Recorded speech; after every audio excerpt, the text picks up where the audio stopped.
Hey everybody, my name's TSW, and in this video I'm going to be talking about how to generate rage effectively as a warrior. Now already I can see a lot of you thinking to yourselves, what? I know how to generate rage as a warrior. I hit things or I get hit by things. Yes, that's true, but in Mists of Pandaria there are lots of changes regarding rage, and depending on the scenario or circumstance, you might want to stance, change what you're doing, not necessarily do what you're doing at the moment.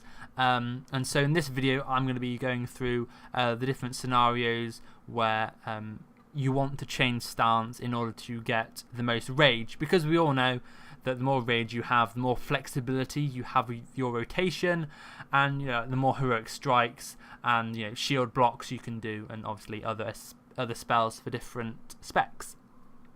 So yeah, let's go through the stances first of all, because the stances are basically the main reason why stance dancing is important in Mists of Pandaria, more so than any other expansion really. So we've got battle stance. So this generates high rage from normal melee attacks. So let's see this in action. So we get 13 rage for every white swing we do. Now that's quite a lot of rage, and is the most rage generating stance we have as warriors. Every single white swing grants us 13 rage, and that's great. It gives us a lot of rage to work with. Next we have defensive stance. It makes us crit immune and reduces damage. We don't care about that for now. We want to be looking at the rage generation, which is 1 rage per 3 seconds whilst in combat. So we're in defensive stance and we're in combat now. We're generating 1 rage every 3 seconds, funnily enough. And we're still in combat. We'll see it go to 6 and probably not even 7. No, we don't see it go to 7 because now we're out of combat. Okay, and we also have, as we all know, berserker stance, which generates some rage from normal melee attacks and some rage from damage taken. Okay, so berserker stance, instead of getting 13 rage from white swings like we do in battle stance, we will get 6 some of the time and 7 some of the time. So there's a 50% chance to get 6 rage per melee swing and a 50% chance to get 7. So it evens out. So think it was 6.5 rage per melee swing. Okay, so there are your different stances. Be mindful that the rage every 3 seconds is only in combat for defensive stance, and battle stance is the best stance to be in to generate rage. Okay, so they're the stances. We'll cover them a little bit more in a sec, but we also have spells and abilities which grant us rage. Okay, we have our shouts. We have commanding shout and battle shout, both sharing the same cooldown. We also have charge. Charges and shouts generate 20 rage each, so we can use one then the other. We have 40 rage. As a tank protection warrior, I can use my shield slam and my revenge in battle stance, and shield slam will grant me 15 rage and revenge will grant me 10 rage. So I can basically use my shout, that's 20 rage, charge into combat, that's 40 rage, shield slam, that's 55 rage, and then what I can do, assuming I'm not tanking the mob, someone else has aggro of the target, I can then go into battle stance, do some white swings, get myself 13 rage every white swing, and then whenever I have shield slam back up, I can go into defensive stance, use my shield slam, pop back into defensive stance, and generate myself more rage. Now, with regards to tanking, this is pretty much what you want to do if you're, if you're not any closer to actually tanking the. Well, it depends on the scenario, but if you're not going to be tanking the target for a long time, you can spend that rage on heroic strikes and other things. But if you're going to be tanking soon, you're obviously going to be keeping your rage as high to 100 as you can, and then say you're in a raid and there are sunders going on the bosses, sunders going on the tanks, and you need to taunt off when the off tank has 2 stacks. He's about to get his 2nd stack. Just make sure you're in 100 rage, and then pop into defensive stance, use your taunt, then use your shield block or your shield barrier, whatever it may be, because you've got the flexibility because you've got 100 rage.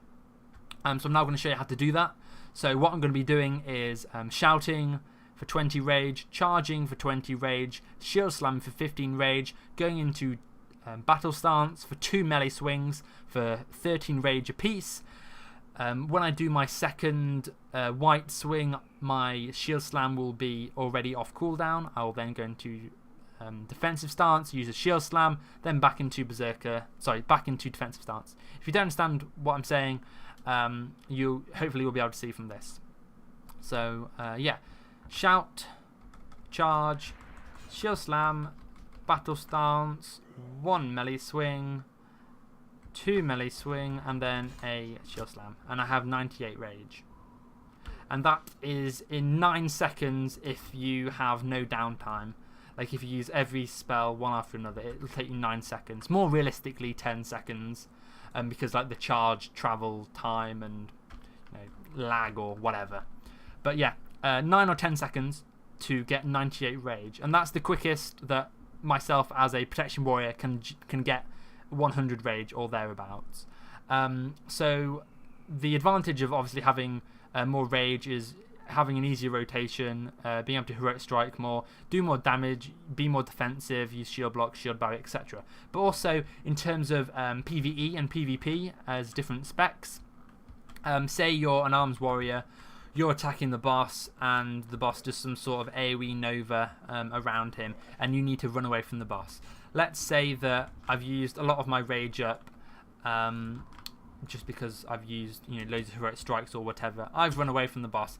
He's doing his AoE phase, whatever the case may be. I want to go into defensive stance now for a few seconds just to generate my rage. Just assume I'm in combat here and I'm generating rage. So I'm still in combat because I use heroic throw on that target. I'm getting some rage. Okay, as you would if you were in a PvE raid environment, because obviously you're in combat until the boss dies.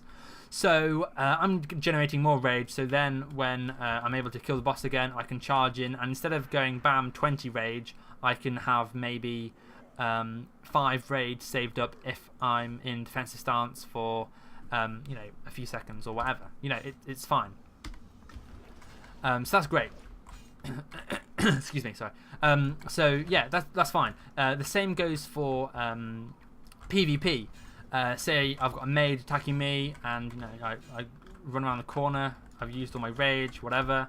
I can then jump around the corner. I'll still be in combat for a few seconds. Instead of staying on 50 rage for the next 5 seconds, whatever, I can go into defensive stance, get 2 ticks of the rage, and I can be on 52 rage. And then when I charge back in or whatever, I'm that much closer to being able to use an extra heroic strike or whatever spell I want to. And say that the mage has used his Nova and his blinks on cooldown, I can charge in and just mash him out with heroic strike and other cooldowns. And that makes a difference, just having that little bit of extra rage. The same goes for any discipline of any discipline of warrior. Regardless of what role you're fulfilling, just be mindful that the stances have changed. The way that we spend rage has changed. A lot of our abilities are no longer costing rage. It's a very different mechanic now in how you generate rage. You don't just get rage hit like Blizzard just throwing rage at warriors. No, it's not like that anymore. You really need to be mindful of how to generate rage. How to do it most effectively for a variety of scenarios, so when certain things happen, you want to do this slightly differently, so that that you're still getting that rage income, which us warriors obviously require to do our job correctly. And also it's cool because a lot of our abilities no longer cost rage, and that's nice, but at the same time getting rage starved is still big issue. So yeah, I've been TSW. Thank you very much for watching this video. If you found it useful, please thumbs up. It does help me out tremendously as a small-time YouTuber, having lots of thumbs ups and favorites and stuff on my videos, because yeah, it's great, it's good. It means that I'm happier uploading videos and spending time doing stuff. So yeah, I also welcome you to subscribe to my channel if you would like to.